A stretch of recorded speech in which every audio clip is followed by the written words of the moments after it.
कुरान करीम की जो आयत पढ़ी थी ला यमस्सुहु इल्लल मुतहहरून, वो इसी का सबक है कि कुरान से अगर एक गत्ता यारी लगा ले, कुरान करीम के दोनों तरफ गत्ता लगा होता है जिसको हम जिल्द कहते हैं,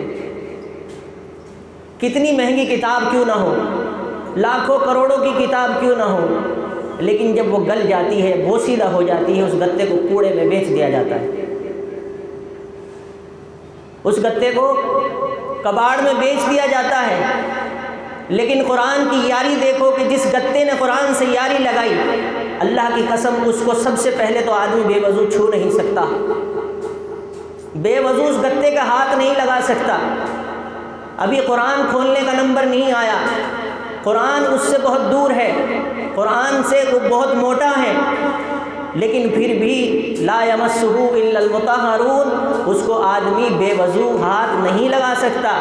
यानी कि उस गत्ते की यारी कुरान से ऐसी लगी कि उसके आदमी हाथ लगाता है तो सबसे पहले उसे पाक होना पड़ता है। जिस कागज़ ने यारी लगाई कुरान से, उस कागज़ की अहमियत देखो कि वो बोसीदा होकर जैसे इंसान दफन होते हैं, इसी तरीके से उसे भी दफन किया जाता है। कुरान के वर्के आपने देखे किसी को बेचते हुए कि मेरा कुरान फट गया, चलो कबाड़ी आया है इसको दे देते हैं? कर सकते हैं ये काम?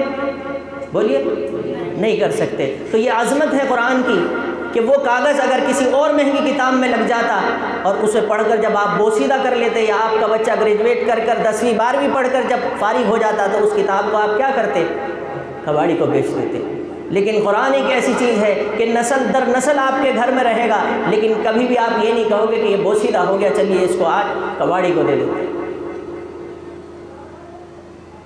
तो जिसने कुरान से यारी लगाई, कपड़े बेशकीमती कपड़े आपने देखे होंगे, आपके बदन पर बड़े कीमती कपड़े होंगे, आप लोग पहनते होंगे, बादशाह भी कपड़े पहनता है, लेकिन एक वक्त वो आता है उस कपड़े को चीथड़ा बनाकर फेंक दिया जाता है।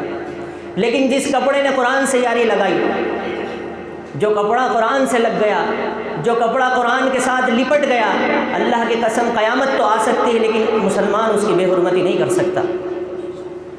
तो क्या ख्याल है, अगर हम कुरान से यारी करेंगे तो कुरान हमें छोड़ देगा? कुरान हमें छोड़ देगा?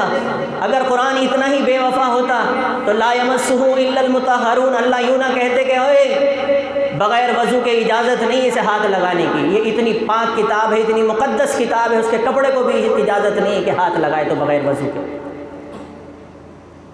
तो ला यमस्सुहु इल्लल मुतहहरून, ये वो पाकीज़ा किताब है कि इसको इजाज़त नहीं है। तो मेरे दोस्तों, अगर हम कुरान को दिल में बसा लें तो फिर शैतान की हिम्मत है कि हमें हाथ लगा ले? अगर हमारे दिल में कुरान बस जाए, कुरान की मोहब्बत हो जाए, कुरान से हम यारी लगा लें, तो फिर शैतान की भी मजाल ऐसे ही है जैसे हम बग़ैर वज़ू के हाथ नहीं लगा सकते, इसी तरीके से शैतान भी हम पर हमला नहीं कर सकता, अपना हाथ नहीं डाल सकता।